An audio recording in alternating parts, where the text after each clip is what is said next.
आधुनिकपणे होते. माझ्या आधी ज्या वक्त्यांनी बरंचसं वक्तव्य केलंय त्या विषयांवर मी बोलणार नाही, थोडेसे वेगळे विषय घेऊ. आपल्याला बाबासाहेबांनी बरंच काही दिलं आहे असं आपण म्हणतो. सांगू शकाल तुम्ही काय दिलंय बाबाने आमच्या? संवाद म्हणून मी वर गेलो नाही, सहजपणे म्हटलं बोलता येईल. काय दिले? काय दिलंय? बाबासाहेबांनी संविधान दिलंय, धम्म दिलाय, संविधान दिलंय. आज अनेक जण सांगतायत की बाबासाहेबांनी संविधान दिलं ते कॉपी केलेलं आहे. तुमचं काय मत आहे? कॉपीराईट, कॉपी केलेला, तुमचं काय मत आहे? मी रिटायर होता मी व्यवसायाने प्राध्यापक होतो. 2021ला रिटायर झालो. शेवटच्या वर्षी MA आंबेडकर थॉट्सला ऍडमिशन घेतलं. रिटायर होताना आणखीन एक पदवी घेऊ आणि नंतर 1 वर्षानं MA मिळाली, 2 वर्षानं म्हणजे दुसऱ्या वर्षी. तर त्याच्यामध्ये एक प्राध्यापक शिकवायचे आम्हाला.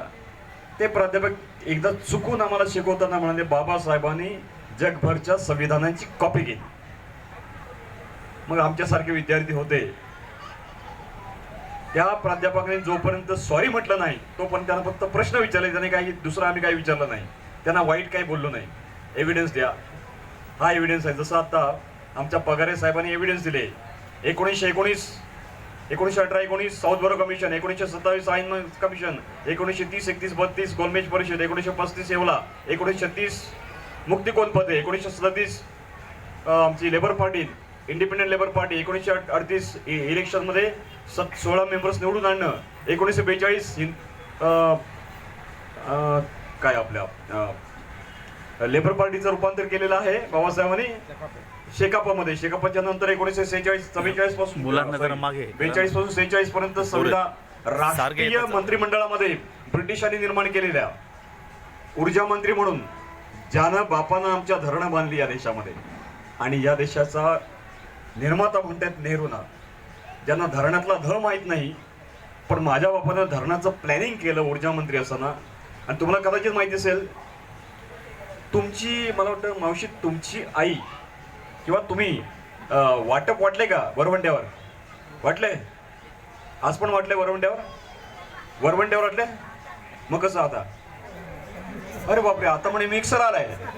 आमची मावशी मिक्सर वापरते आणि कधीतरी त्यांनी वरवंट्यावर वाटलेलं होतं. ही क्रांती कोणी केली आहे? 1942 ते 46 बाबासाहेब ऊर्जा मंत्री होते. देशातल्या 25 इंजिनियर्सना इंग्लंडला पाठवलं. पाण्यातून इलेक्ट्रिसिटी कसं तयार करायची याचं प्रशिक्षण घ्यायला पाठवलं. आणि त्यानंतर या देशातली इलेक्ट्रिसिटी तयार झाली. कोणी तयार केली? माझ्या बापाने इलेक्ट्रिसिटी दिली या देशाला. अभिमान आहे, स्वार्थ अभिमान आहे. आणि म्हणून तुम्ही आज घरी गेल्या गेल्या बटन दाबताय. पहिला पंखा, दुसरं AC, तिसरं वगैरे वगैरे, बरोबर आहे. आणि मावशी तर म्हणतात मी आता वरवंट्यावर वाटून आली, मिक्सरवर वाटप करून आलेली आहे. ही क्रांती आहे. ही क्रांती बापानं केली आमची. धरणं कोणी बांधली? भाकरा नांगलचं जबरदस्त जे सगळ्यात मोठं धरण म्हटलं जातं त्याचा पायाभरणी बाबासाहेबांनी केली. दूरदृष्टी व्हिजन आहे, प्रचंड व्हिजन. आणि ते करता करता एक वेळ अशी आली की आता इंग्रजांशी असलेलं युद्ध, काँग्रेस आणि बाकीचे, हे अंतिम टप्प्यात आलेलं आहे. आणि शेवटचा टप्पा असा होता की 1919, 28, 27, 31, 32, 30, 31, 32 गोलमेज ह्या ज्या काही कॉन्फरन्सेस होत्या, त्या कॉन्फरन्सेस कशासाठी होत्या? इंग्रजांचं म्हणणं होतं की आम्ही आता तुम्हाला इंडिपेंडेंट करणार आहोत. काय करणार आहोत? स्वतंत्र करणार आहोत. मग तुम्ही तुमचं संविधान लिहा. काय म्हटले इंग्रज? तुम्ही आता स्वतंत्र होणार आहेत, आम्ही तुम्हाला हा देश सोडून जाणार, तुमचं स्वातंत्र्य तुम्हाला मिळणार आहे, तर या देशाचं संविधान तुम्ही लिहा. कोण म्हणाल? इंग्रज म्हणाले. कुणाला? भारतीय नेत्यांना म्हणाल. मग संविधान समितीची गठीत करण्यात आली. संविधान समितीच्या निवडणुका झाल्या की ज्या संविधान समितीच्या निवडणुकीने बाबासाहेबांना काय केलं? पराभूत करण्यात आलं. बरोबर आहे. म्हणजे कुणीतरी काँग्रेसच्या मोठमोठ्या नेत्यांनी असं म्हटलं की देखते हैं आंबेडकर कैसे संविधान समिति में आते हैं, संविधान समिति के दरवाजे और खिडकियां भी आंबेडकर के लिए बंद रहेगी, असं पटेलांनी म्हटलं, बऱ्याच जणांनी म्हटलं. काय अवस्था झाली पटेलांची, नेहरूंची? कल्पना असेल तुम्हाला, कोणी सांगितलं की नाही माहित नाही. पण मी आज ते सिक्रेट सांगतो तुम्हाला. पुरावा पाहिजे पुरावा देतो. मला कुठलाही पुरावा विचारा, पुराव्याशिवाय मी बोलत नाही. आम्हाला गरज नाही खोटं बोलायची. बाबा साहब का बच्चा कभी झूठ बोलने की जरूर नहीं पडती, हेच मिशन आहे. तर मित्रो, बाबासाहेबांना अशी वेळ आली की बाबासाहेबांना फक्त संविधान समितीमध्ये जायचं होतं, या देशातल्या वंचित पिछड़े लोग जो है उनका अधिकार प्राप्त करने के लिए. आणि तिकडे मुसीबत अशी होती की ब्रिटिशांना कोणीतरी पाहिजे होता भारतीय माणूस की जो संविधान देईल. नेहरूंनी चर्चा केली गांधींशी, गांधींनी चर्चा केली पटेलांशी, सगळ्यांनी म्हणून ठरवलं कोणीतरी करायला पाहिजे. कोण करायचं? कोणी? 300 मेंबर्स होते संविधान समितीमध्ये. एकाचीही हिंमत झाली नाही की मी लिहितो म्हणून सांगायची, मी संविधान लिहितो असं सांगायची एकाची हिंमत झाली नाही. 300 पैकी जवळजवळ 160 बॅरिस्टर होते ज्यांना कायद्याचं ज्ञान होतं. असे 160 लोक होते 300 लोकांपैकी. आणि त्यातला एक जणही हिंमत करू शकला नाही की मी संविधान लिहितो देशाचं. आणि शेवटी एक अतिशय वाईट गोष्ट, अतिशय मुसीबत या देशातल्या पुढाऱ्यांवर आली. गांधींनी मुकरर केलेला, फिक्स केलेला प्रधानमंत्री, पंतप्रधान नाही, प्रधानमंत्री पंडित नेहरू, जो की गांधींच्या पायाजवळ कायम पडलेला असायचा,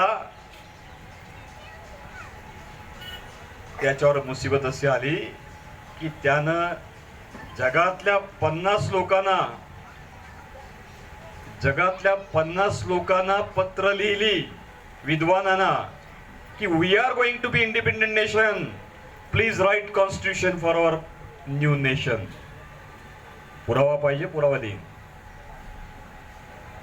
नेहरूने लिहिलं जगभरच्या 50 लोकांना कि आम्ही स्वतंत्र होतो, लेकिन हमको अक्कल नहीं भाई कि कोई तो दे दे संविधान लिख के हमको. कौन लिहितोय? पंडित नेहरू. पंडित म्हणजे जानते हो, पंडित का मतलब क्या है जानते हो? या देशातले ब्राह्मण सर्वश्रेष्ठ, आणि त्यातलेही काश्मीरी ब्राह्मण म्हणतात की आम्ही त्यांच्यात पेक्षा श्रेष्ठ. असा एक श्रेष्ठ राजकारणी, विद्वान ज्याला म्हटला जातो, नवन भारताचा निर्माता ज्याला म्हटला जातो, त्याने 50 लोकांना काय लिहिलं? Letters, please write constitution for our nation. त्यातले दोघांनी फक्त उत्तर दिली, बाकीच्यांनी कचऱ्यात टोपलीत टाकली. दोघांनी उत्तर दिली. एक बाबासाहेबांचे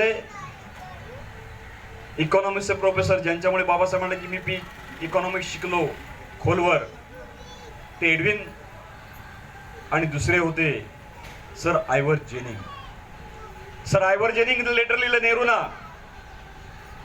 सर आयवर जेनिंगनं लेटर लिहिलं नेहरूंना. हा सर आयवर जेनिंग कोण? तुम्ही म्हणा हा कोण आहे? तर सर आयवर जेनिंग हा की 1920 साली युनोनं, युनायटेड नेशन्सने एक कायदा केला, एक ठराव पास केला 1920 साली की जे जे लोक स्वातंत्र्यासाठी लढत आहेत त्यांना स्वातंत्र्य मिळायला हवं, त्यांना स्वातंत्र्य देण्यात यावं. आणि ब्रिटिश सुद्धा युनायटेड नेशनचा एक भाग होता. आणि ते निश्चित झालं की एकेका देशाला काय मिळणार आहे? स्वातंत्र्य. आणि जो जो देश स्वतंत्र व्हायचा तो सर आयवर जेनिंगकडे जायचा आणि सर आयवर जेनिंगला सांगायचा आमच्यासाठी काय लिहा? कॉन्स्टिट्यूशन लिहा. सर आयवर जेनिंग 30 देशांना, या माणसानं एकट्यानं संविधान दिलंय. 30 देशांना एकट्या माणसानं संविधान दिलंय. सर आयवर जेनिंग एवढा मोठा माणूस, तो लिहितो नेहरूंना, I just can't write constitution for your nation. मी तुमच्या देशाला संविधान देऊ शकत नाही. नेहरू म्हणणार असं कसं? तू इतक्या देशांना दिला, आम्हाला पण दे. तर त्यानं कारण सांगितलं. त्याने लिहिलं की माझा जन्म ऑस्ट्रेलियामध्ये झाला. I was born in Australia, I was educated in Europe and I am settled in America. काय म्हणता माणूस? सर आयवर जेनिंग, माझा जन्म झाला ऑस्ट्रेलियामध्ये, शिक्षण झालं युरोपमध्ये, आणि मी आज अमेरिकेमध्ये काय स्थायिक आहे. अख्खा जग मी पालटे घातलेला आहे. काय म्हणतो? अख्खं जग मी बघितलेलं आहे. But I have never seen a system which is called a caste system, which is based on the social system like India. भारतासारख्या जाती व्यवस्थेचा पाया असलेली व्यवस्था, सामाजिक व्यवस्था मी कुठे पाहिली नाही. आणि म्हणून अख्ख्या जगाचं मी कॉन्स्टिट्यूशन लिहू शकतो, पण भारताचं पाया जो कास्टिझम आहे, अशा प्रकारच्या देशाचं मी काय लिहू शकत नाही? संविधान लिहू शकत नाही. खरं तर सर आयवर्जेनी इथं थांबले पाहिजे होते लेटर लिहिताना, पण ते थांबले नाहीत. आणखीन एक पॅराग्राफ लिहितात नेहरूना, but I can suggest your name of a person who can write your constitution. मी तुम्हाला एका माणसाचं नाव सुचवतो जो तुमच्या देशाचं संविधान लिहू शकेल. पुढे लिहितात ही व्यक्ती म्हणजे ज्या सामाजिक व्यवस्थेचे बळी अस्पृश्य असलेले, सगळ्यात काय झालेले, त्रासले गेलेले, सगळ्यात ज्यांचं शोषण झालेलं अशा लोकांपैकी एक, जो की अनेक शास्त्रांमध्ये अनेक विषयांमध्ये पारंगत आहे, philosophy, history, geography, science, genetics आणि काय काय, political science, constitution, bar at law, अशा माणसाचं तुम्हाला मी नाव सुचवतो. And he is none other but doctor B.R. Ambedkar. असं कोणी लिहिलंय? सर आयवर जेनिंग, जो की कॉन्स्टिट्युशनलिस्ट म्हटलं जातं आंतरराष्ट्रीय, त्यानं नेहरूंना लिहिलं की त्याचं नाव मी तुम्हाला सुचवेन. आणि मग हे लेटर जे आहे, मी नेहमी सांगतो की हे जे लेटर आयवर जेनिंगनं नेहरूंना लिहिलं ते इथल्या ब्राह्मणी पंडितांच्या मेरिटच्या कानफाड्यात वाजवलेली जबरदस्त चपराक आहे असं मला नेहमी वाटतं. तुम्हाला काय वाटतं? बरोबर आहे. Thank you very much. मित्रो, मेरिट मेरिट मेरिट म्हणून आपल्याला जवळजवळ 3 पिढ्या सातत्याने आपल्याला विचारलं जातंय. आज आमची लोक कुठे नाहीत. एकेकाळी असं म्हटलं जायचं की बामणाच्या घरी लिहणं आणि महाराजा घरी गाणं. बरोबर आहे. आता काय काका, आता काय, आता दोन्ही आपल्याच घरात आहेत. कारण काय, आता आपण महार नाही राहिलो, आपण बौद्ध म्हणजे बौद्ध म्हणजे बौद्ध म्हणजे प्रबुद्ध झालेली माणसं, प्रबुद्ध झालेली माणसं आणि जी नीतीच्या मार्गावर चालणारी आहेत त्यांना कुठल्याही शास्त्रामध्ये पारंगत होता येतं. हे आम्ही गेल्या 50 वर्षामध्ये सिद्ध केलेलं आहे की नाही? कुठल्या क्षेत्रामध्ये आम्ही नाही, आज आम्ही कुठल्या क्षेत्रामध्ये नाही. आमचे शास्त्रज्ञ आहेत. एक मोठा शास्त्रज्ञ तुम्हाला माहिती आहे की ज्यानं वनस्पती श्वसन करतात जिवंत आहे, देश सिद्ध केलं. कोण? वाचले की आपण 10वी पर्यंत सगळं अभ्यास केला. मी कुठं पुढचं सांगतोय, फक्त 10वीचं विचारतोय मी. जगदीशचंद्र बोस, ज्यानं बाबासाहेबांच्या हिंदू शेड्यूल कास्ट फेडरेशन मध्ये बाबासाहेबांच्या बरोबरीने काम केलंय. आपल्याला फक्त काय सांगितलं तर शास्त्रज्ञ, पण बाबासाहेबांच्या सोबत काम करणारा नेतृत्व आहे. असे अनेक शास्त्रज्ञ बाबासाहेबांवर काम करत होते. हे तुम्हाला कदाचित माहित नसेल, असेलही. मित्र, सांगण्याचा मुद्दा आहे की या देशाचं संविधान लिहिण्यासाठी शेवटी नेहरूंकडे पर्याय नव्हता. या देशातल्या ब्राह्मणांकडे, पंडितांकडे, सत्ता धारकांकडे पर्याय नव्हता. त्यांना बाबासाहेबांना कॉल करायला लागलं आणि नेहरू लिहितात. Doctor B.G. खेर महाराष्ट्राच्या मुंबई प्रांताचे मुख्यमंत्री होते. त्यांना लिहितात Nehru, trunk call, please send Ambedkar immediately to Delhi. बिचारा खेर गुलाम, नेहरूचा गुलाम, गांधींचा गुलाम, विचारतो कधी इलेक्शन कधी घ्यायचं. तेव्हा नेहरू सांगतात नो इलेक्शन ओनली सिलेक्शन. काय म्हणतात? No election only. व्हाय? का? बाबासाहेबांच्या विद्वत्ते पुढे कोण टिकणार आहे इलेक्शन मध्ये? टिकलेच नाही ना. म्हणून तर पाळी आली त्यांच्यावर की डॉक्टर को बुलाव. सांगण्याचा मुद्दा असा आहे की या देशामध्ये आता हा मुद्दा का घेतला हे सांगतो मी तुम्हाला. अगदी नाव घेऊन सांगतो. डॉक्टर सुरेश माने यांनी गेले 5 वर्षामध्ये हा मुद्दा पुन्हा पुन्हा मांडलाय की गांधींमुळे बाबासाहेबांना संविधान सभेमध्ये जाता आलं. साफ चुकीचं आहे. संविधान समितीच्या निवडणुकांमध्ये गांधी, पटेल आणि नेहरू या तिघांनी बाबासाहेबांचा पराभव केलाय, चांभारानं नाही केला. उनमें क्या हिम्मत है? ये तो मेरा सवाल है. या देशातल्या कुठल्याही जाती जमातीला आमचा पराभव करण्याची हिम्मत नहीं. वो तो ब्राह्मण का षड्यंत्र होता है, उससे हम हारते हैं. और जिस दिन हम समझ लेंगे उसी ब्राह्मण को पूछना पड़ेगा जो अभी सवाल पूछा ना, नामदेव ढसाळ कोण आहे नामदेव ढसाळ? तर उद्या त्यांना प्रश्न विचारला लागेल. आमचे लोक जोशी कोण? जोशी. कुलकर्णी कोण? कुलकर्णी. इथपर्यंत आज आम्ही आलेलो आहोत. ये एहसास नहीं हो रहा हमको, लेकिन वहां तक हम पहुंच गए हैं. तो ये जो ताकत है हमारी, वो बाबा साहब ने दिए हुए विचारों से है. आणि म्हणून मित्र, कुठलीही क्रांती करताना वैचारिक क्रांती ही पायाभूत असते. वैचारिक क्रांती समजून घेतली नाही तर क्रांती होत नाही. आणि आम्हाला अशी सवय झाली आहे कप्पे बंद काम करायची सवय आहे. कप्पे बंद. आम्ही बुद्धविहार चालवतो, आम्हाला धम्माशिवाय इतर काही देणं घेणं नाही. म्हणजे अख्खा बाबासाहेब लॉक मध्ये ठेवला आम्ही. राजकारणी म्हणतो हम राजकारणी लोग है, हम बिहार में नहीं आ सकते, धम्म का काम नहीं. क्यों? हमें खाना पीना पड़ता है, कुछ भी हड्डी पिड्डी है ना. ये भी गलत है. राजकारणी बाबासाहेब अख्खा बाकीचा लॉक करून ठेवलाय. एज्युकेशन मध्ये काम करणारे लोक सांगतात आम्ही शाळा चालवतो, कॉलेज चालवतो, आम्ही सुखी आहोत, बाकी काय आम्हाला देणं घेणं नाही. म्हणजे अख्खा बाबासाहेब लॉक करून ठेवलाय. आम्ही बाबासाहेबांना लॉक केले, बाकी कोणी लॉक केलेलं नाही. आम्ही कप्प्या कप्प्यात काम करतो आहोत. बाबासाहेबांनी कुठल्या कप्प्यात काम केलं का?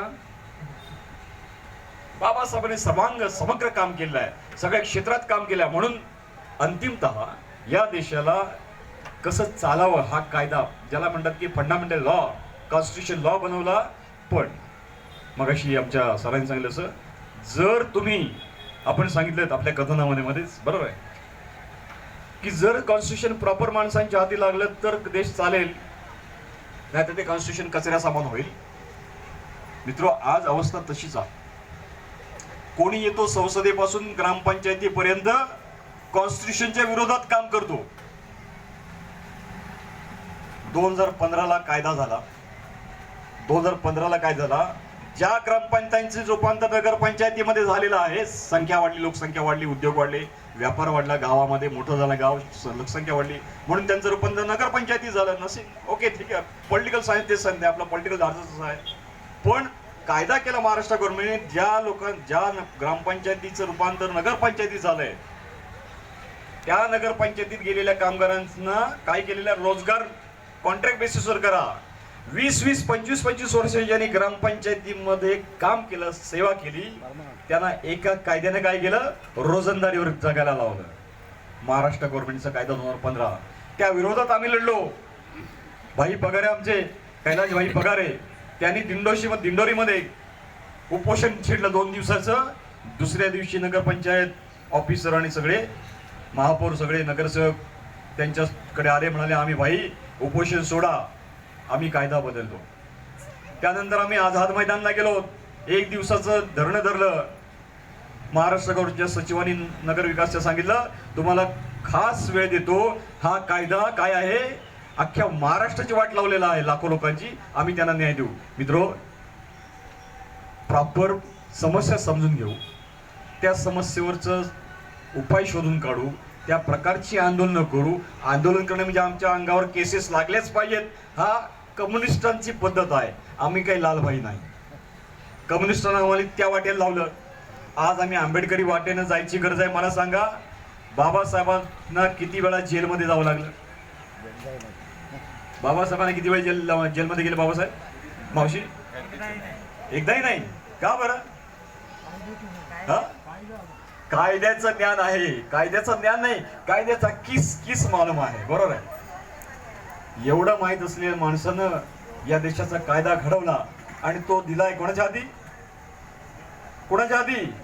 या देशाचं संविधान आणि लोकशाही टिकवायचं काम बाबासाहेबांनी आमच्या खांद्यावर दिलेलं आहे, ना की बामणांच्या आणि इतर गुलामांच्या हातात दिलेलं नाही. जे स्वतंत्र झालेले आहेत, जे गुलामीतून बाहेर पडलेले आहेत, ते देशाला मार्ग दाखवू शकतात. ते तुम्ही आणि मी आहोत. आणि आम्ही, आमच्या खांद्यावर बाबासाहेबांनी संविधान दिलंय आणि दुसऱ्या खांद्यावर काय दिलंय? बुद्ध दिलाय. म्हणजे आम्हाला 2 कामं दिली बाबासाहेबांनी. या देशातील लोकशाही निर्माण करून, प्रस्थापित करून ती संचलित करणे, दुसऱ्याच्या हाती देणं नाही. या बाबा आम्ही बनवलंय, आता बामणांना तुम्ही घ्या, मराठ्यांना तुम्ही घ्या. बरोबर आहे. ही भानगड बाबासाहेबांनी सांगितले, जो शाणा आहे, ज्याने बनवलंय तो त्याचा वापर करेल. संचलन कोणाला करायचंय? आम्हाला या देशाचं संचालन करायचंय. काय, आर यू रेडी? तयार आहात देश चालवायला? येस. कसं चालवणार? कसं चालवणार? संविधानिक मार्गाने बुद्ध विहारामध्ये बसून शांतीचा मार्ग धरता येतो, नैतिकता शिकता येते. पण काय, बुद्ध विहारात बसून तुम्ही कायदा करू शकता? तो तर बुद्ध विहारामधल्या बामणाला पण कायदा बनवता येत नाही. महाबुद्ध विहार आहे ना, तिथं जे 5 बसलेत ना नागोबा, त्या नागोबांना पण कायदा बनवता येत नाही. कारण मंदिर आणि मशिदीत बसून कायदा बनवता येत. त्यासाठी कुठे जायला लागतं? संसदेत जायला लागतं, संविधान सभेत आणि पार्लमेंट मध्ये जायला लागतं. काय तुमची तयारी आहे? संविधान सभा आपल्या पार्लमेंटमध्ये यायची निवडून द्यावं. जायला लागेल, अन्यथा आयुष्यभर रस्त्यावर लढा, उपोषण करा, धरणं धरा, फक्त धरा, धरणं धरा, उपाशी राहा. आपली 30 लायकी असेल ते समजून चालेल. आमची ही लायकी नाही. आमची लायकी आता काय, देश चालवायची लायकी बाबांना आम्हाला दिलेली, आमच्यामध्ये निर्माण केलेली आहे. आणि म्हणून याच्या पुढं साहेबांनी गवाईंचं नाव घेतलंय. गवाई चीफ जस्टिस आहेत, ते कुठलं कुठलं गाणं गातात मला माहित नाहीत. बसत आहे.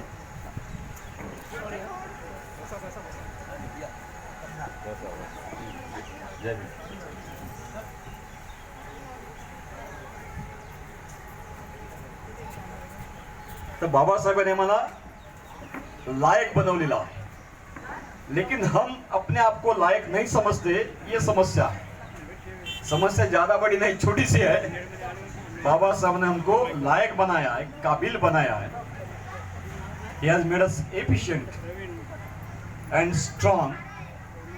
पण आम्ही आमची स्ट्रेंथ ओळखू शकलो नाहीत, कारण एका पेलवानाची गोष्ट मला आठवते. तो गावामध्ये असताना खूप स्ट्रॉंग होता. बैलाला आणि म्हशीला, रेड्याला सुद्धा अख्खा उचलून घेऊ शकत होता, वाघाशी लढू शकत होता. एकदा त्या गावाच्या, त्या देशाच्या राजाला कळलं की खूप पेलवान माणूस आहे. राजाने त्याला बोलवलं राजधानीमध्ये. ये बाबा बस. तो म्हणा मी काय करू, दे बसून, मला गाव फार प्यारा आहे, तिथं कसं मोकळं फिरता येतं, तिकडे वाघ बी आहेत लढायला, इथं काय करू तुमच्याजवळ. काय नाही म्हणे, बसायचं येऊन आणि फक्त लक्ष ठेवायचं, कोण मस्ती तर करत नाही. मग ठीक आहे. आणि हे करता करता काही दिवसांमध्ये, एका वर्षाच्या आतमध्ये तो पेलवान अशक्त झाला. काय झाला? अशक्त झाला. का झाला? तर त्याला तिथे राजाने सगळं काही बसल्या बसल्या पुरवलं होतं. खाने को दिया, पीने को दिया, आराम करने को दिया, कुछ करना नहीं, कुछ नहीं जाना है, किसी बैल के साथ झूलना नहीं था, कुछ वाघ के साथ लड़ाई नहीं करनी थी. तो वो थक गया बैठ बैठ के और बेचारा पतला हो गया, उसको जल्दी गया. अशी अवस्था आमच्या समाजाची होऊ नये म्हणून आम्हाला तो एक्सरसाइज करावा लागेल. ज्यामुळे तुम्ही संसदेत जाल तर पॉलिटिकल एक्सरसाइज आम्हाला करावा लागेल. आणि political power is no power in itself, it comes of to social and economic power. Babasaheb सांगतात पॉलिटिकल पॉवर अपने आप में कोई ताकत नहीं है, वो सामाजिक और आर्थिक रूप से बाहर आती है. आणि म्हणून या देशातली मंदिरं बामणांच्या हातात का आहेत? इकॉनॉमी आहे. त्या देवातल्या अध्यात्माबद्दल बामणांना काही देणं घेणं नाही, त्याच्यामध्ये अडकलेली इकॉनॉमी आहे. सगळ्यात मोठं मंदिर 5 लाख एकर जमीन त्याच्याकडे आहे. आम्हाला 5 एकर जमीन शेती करता करता आम्ही थकतोय. 5 एकर जागा मंदिर कसं काय करू शकते? देव तर शेती करत नाही. आणि म्हणून ती पडलेली जमीन अशीच आहे. ही राष्ट्राचं नुकसान आहे.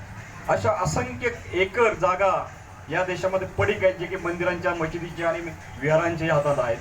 त्या बाहेर काढून जेव्हा समाजाच्या उपयोगी पडतील तेव्हा या देशाची इकॉनॉमी पुढेच जाईल, सुधरेल. या प्रकारचं इकॉनॉमिक्स बाबासाहेबांनी सांगितलंय. या देश प्रकारचं राजकारण बाबासाहेबांनी सांगितलंय. आणि मग असा एक विषय मुद्दाम घेतो की संसदेमध्ये आलेल्या सगळ्या पाहुण्यांचं स्वागत आहे. कृपया त्यांनी बसण्याची कृपा करावी. या बसा, इकडे या. माझे नगरसेवक जगन. तर एक शेवटचं एक टप्पा तुम्हाला सांगतो. एकदा असे नेहमी सगळे बाबासाहेब पार्लमेंटमध्ये बसलेले आहेत. 11 वाजता पार्लमेंट सुरू होणार. बाबासाहेब कधी कधी जाऊन 10:30 बसायचे.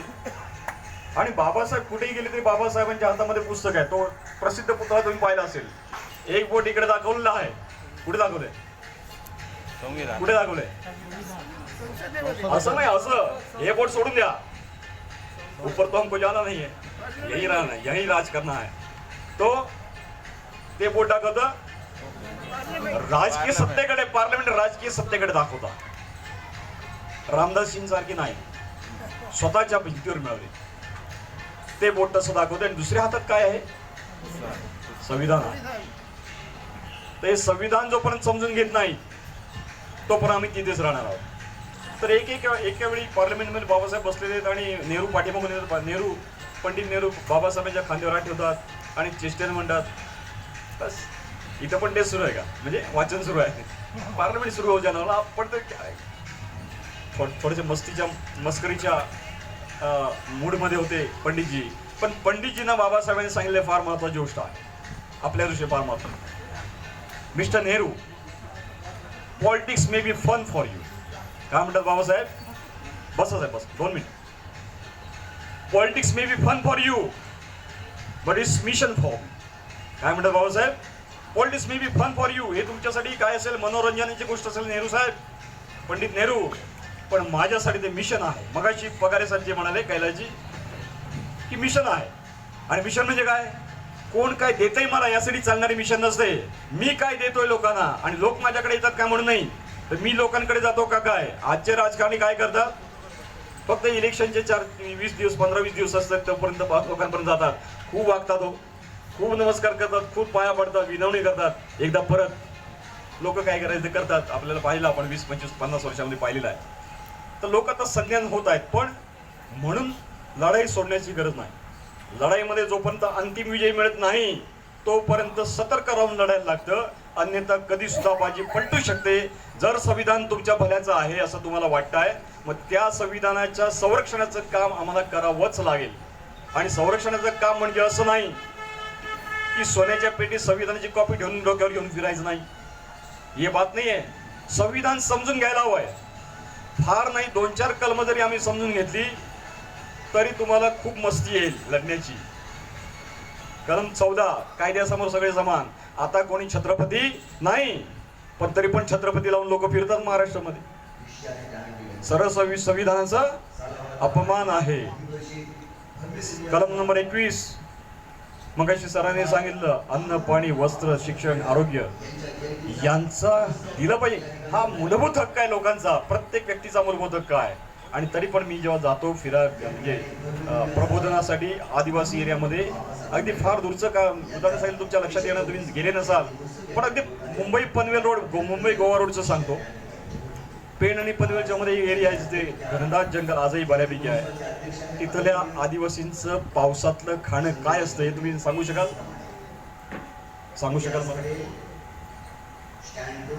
मुंबई गोवा रोडवर पेण आणि पनवेलच्या मध्ये एक असं एरिया आहे की जिथे आदिवासी राहतात.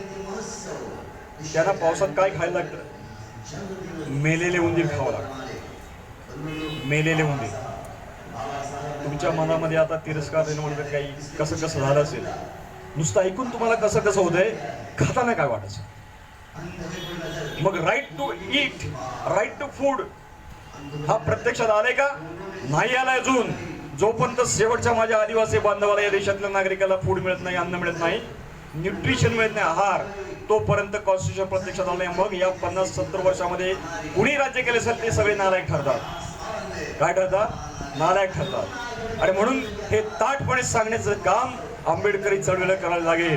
बाबासाहेबांनी रिपब्लिकन पार्टी ऑफ इंडिया स्थापन करताना म्हटलं होतं की ऍटलिस्ट सुरुवातीला तो विरोधी पक्ष म्हणून काम करेल. बाबासाहेबांचं म्हणणं होतं की विरोधी पक्ष हा अतिशय महत्वाचा लोकशाहीमध्ये भाग आहे. काय काम आहे? सभागृह आहेत, तिथल्या तिथे सत्ताधारी पक्ष चुकत असेल तर तिथल्या तिथे चूक दाखवून दुरुस्त करण्याचं काम विरोधी पक्षाला करावं लागतं. पण आज विरोधी पक्ष काय अवस्था झाली माहिती, आणि ती फक्त बीजेपीने केली नाही. जेव्हा काँग्रेस सत्तेमध्ये होतं त्यांनी बाकीच्यांची वाट लावली.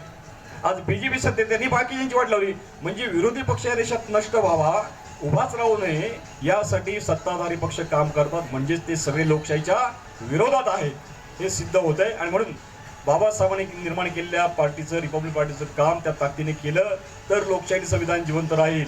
मित्रो, आज अशी परिस्थिती आहे की सगळ्या आघाड्यांवर सगळ्या क्षेत्रामध्ये पडझड सुरू आहे. आजचं जे काही सत्ताधारी आहेत ते सगळ्या लोकशाहीच्या व्यवस्था तोडून मोडून टाकत आहेत. ज्या व्यवस्थेवर तुमचा माझा कालपर्यंत विश्वास होता ती न्याय व्यवस्था सुद्धा विकत घेण्यात आलेली आहे. कुठं बोलतोय मी? पुरावे देऊ, वेळ जाईल, पुरावे माझ्याकडे बरोबर आहेत. या डब्यामध्ये बरंच काही लिहिलेलं आहे. या डब्यामध्ये बरंच काय आहे सेव्ह केलेलं आहे. तुमच्याही डब्यामध्ये असेल, बरोबर की नाही? पुरावे म्हणून केव्हाही तुमच्याला देऊ शकतो, पण तुम्हाला माहित आहे. आणि म्हणून अशा वेळी एक 5वी शक्ती जी आहे ती 5वी शक्ती आहे मीडिया. बाबासाहेबांनी 20ला 30 जानेवारी 1920ला मूकनायक सुरू केलं. माणगाव परिषद 31 महाराष्ट्राला झाली. सामाजिक राजकीय कामात या कार्यात पडण्याच्या पूर्वी बाबासाहेब संविधान मीडिया सुरू करतात. फार महत्त्वाचा मुद्दा आहे. आणि मूकनायक नंतर वैष्णव भारत, समता, जनता आणि प्रबुद्ध भारत अशा 5 विविध पत्रकं सुरू करतात. या प्रत्येक वृत्तपत्राचा सहभाग बाबासाहेबांच्या चळवळीमध्ये आहे नव्हे तर तो सत्ताधाऱ्यांच्या म्हणजे काँग्रेस असो तेव्हा किंवा जनसंघ असो कुणी असो यांच्यावर अंकुश ठेवणे प्रचंड अशी ताकद म्हणून या सगळ्या वृत्तपत्रांचं आपण जर वाचलं तर लक्षात येईल प्रचंड अशी ताकद बाबासाहेबांनी उभी केली मीडियातून. आज आम्ही बाबासाहेबांच्या पावलावर पाऊल टाकत असताना आम्ही सार्वभौम राष्ट्र हे दैनिक सुरू केलं आहे. आज त्याला 1.5 वर्ष झालेलं आहे. आज मी तुमच्यासाठी कॉपीज आणलेल्या आहेत, हे हार्ड कॉपी आणलेल्या आहेत. सार्वभौम राष्ट्र निर्माण करण्याचं काम तेच आहे की बाबासाहेबांच्या संविधानात दिलेलं जे काही संविधानिक मूल्य आहेत, न्याय, स्वातंत्र्य, समता, बंधुता. आश्चर्य असं आहे, किती वेळ बोलावं का थांबव सांगाल तसं आदेश मान्य आहे. एक तुम्ही पण बोलणार आहात, एक थोड्या वेळात मी संपव, चालेल ना? धन्यवाद. पण आपलं सुद्धा ऐकायला मला आवडेल. ज्ञान आहे, देवाणघेवाण झाली पाहिजे. आणि या तुमचा किंवा माझ्या छोट्याशा इगोचा किंवा मानमराचा प्रश्न आहे, हा राष्ट्राच्या अस्तित्वाचा प्रश्न आहे. केवळ राष्ट्राच्या अस्तित्वाचा नाही, भारत देश 2500 वर्ष गुलामीत कितपत होता की अस्तित्वात होतं. बुद्ध त्यांच्या पहिल्याच प्रवचनात म्हणतात mere existence is no existence. फक्त जगणं नाही. पहिल्या प्रवचनात म्हणतात Buddha mere existence is no existence. The quality काय standard of life is important. Buddha 2500 वर्षापूर्वी सांगून गेले की स्टँडर्ड ऑफ लाईफ महत्वाचं, नुसतं जगणं नाही, किड्या मुंग्यासारखं जगणं नाही. जी अवस्था अस्पृश्यांवर आणली गेली त्याच्यातून बाहेर पडण्याचं काम बुद्ध ते बाबासाहेब या सगळ्या अखंड महापुरुषांनी केलेलं आहे. म्हणून त्यांची जयंती घेतो. असं नाही की आम्हाला काही कामं नाही, असं नाही की या देशातले 365 दिवस काही ना काही होत राहतं म्हणून ते सहभागी व्हावं. आम्ही त्यांची जयंती साजरी करू शकतो की ज्यांनी या देशाला उंचावर नेण्याची, अतिशय उच्च हिमालयापेक्षा उंचावर नेण्याचं काम केलं नव्हे तर बाबासाहेबांच्या संविधानानं अतिशय गोष्ट अनेक केलेल्या आहेत. तुम्हाला माहिती की स्त्रीला 2 अधिकार दिले, तुमच्या डबल अधिकार दिले पुरुषांच्या. कुठला अधिकार आहे तो? कुठला अधिकार आहे की प्रॉपर्टी मधला अधिकार. एक तर मनुव्यवस्थेमध्ये प्रॉपर्टीचा अधिकार शूद्रांना आणि स्त्रियांना नव्हता, तो बाबासाहेबांनी दिला. दुसरी गोष्ट डबल अधिकार दिला म्हणजे काय, बऱ्याच जणांना ते माहीत नाही. अधिकार असा आहे की तुमचा जेव्हा विवाह होत नाही तेव्हा मुलगी बापाची मुलगी असतो आपण, वडिलांची मुलगी, त्या वडिलांच्या प्रॉपर्टीमध्ये माझा हक्क आहेच. लग्न झाल्यानंतर सुद्धा नवऱ्याच्या प्रॉपर्टीमध्ये आधा 50-50. आणि हा 50-50 असून सुद्धा वडिलांच्या प्रॉपर्टीवरचा हक्क पण कायम आहे. अरे एवढा मोठा अधिकार जगात कोणाला नाही. तो अधिकार बाबासाहेबांनी या इथल्या महिलांना दिला आहे. तरी पण महिला परवाच्या दिवशी हल्ला बोल या पिक्चरला विरोध करताना फुल्यांच्या विरोध करताना सावित्रीबाईंचं योगदान आम्हाला मान्यच आहे. परंतु शेवटी करतात जय परशुराम म्हणतात. ज्या परशुरामला आपल्या आईची हत्या केली त्या परशुरामाचा ज्या लोक अधिकार हे करतात, उदो करतात, त्या स्त्रियांचा आम्ही धिक्कार करतो, जाहीरपणे धिक्कार करतो. आणि मला खात्री आहे इथली एकही स्त्री, माजी नगरसेविका धरून सगळ्या स्त्रिया आई बापाचं आमचं योगदान मानतात. आणि त्यांना चुकून हत्या तर दूरची गोष्ट आहे, त्यांचा अपमान सुद्धा करायची आमची हिंमत नसते, आमची मान्यता नसते. आणि मग त्या परशुरामाचा उदो करणाऱ्या बायकांचं काय करायचं, त्यांना काय आम्ही काही वाईट करायचं नाही, फक्त त्यांना प्रबोधन करायचं काम तुम्ही केलं पाहिजे. त्यांना माणसात आणण्याचं काम, बाबासाहेबांच्या सोबत आणण्याचं काम तुम्हाला करायला लागेल. मी इथेच एवढंच बोलतो. बऱ्याच जणांना तुम्हालाही बोलायचं आहे. थांबतो. जय भीम, जय भारत, जय बुद्ध.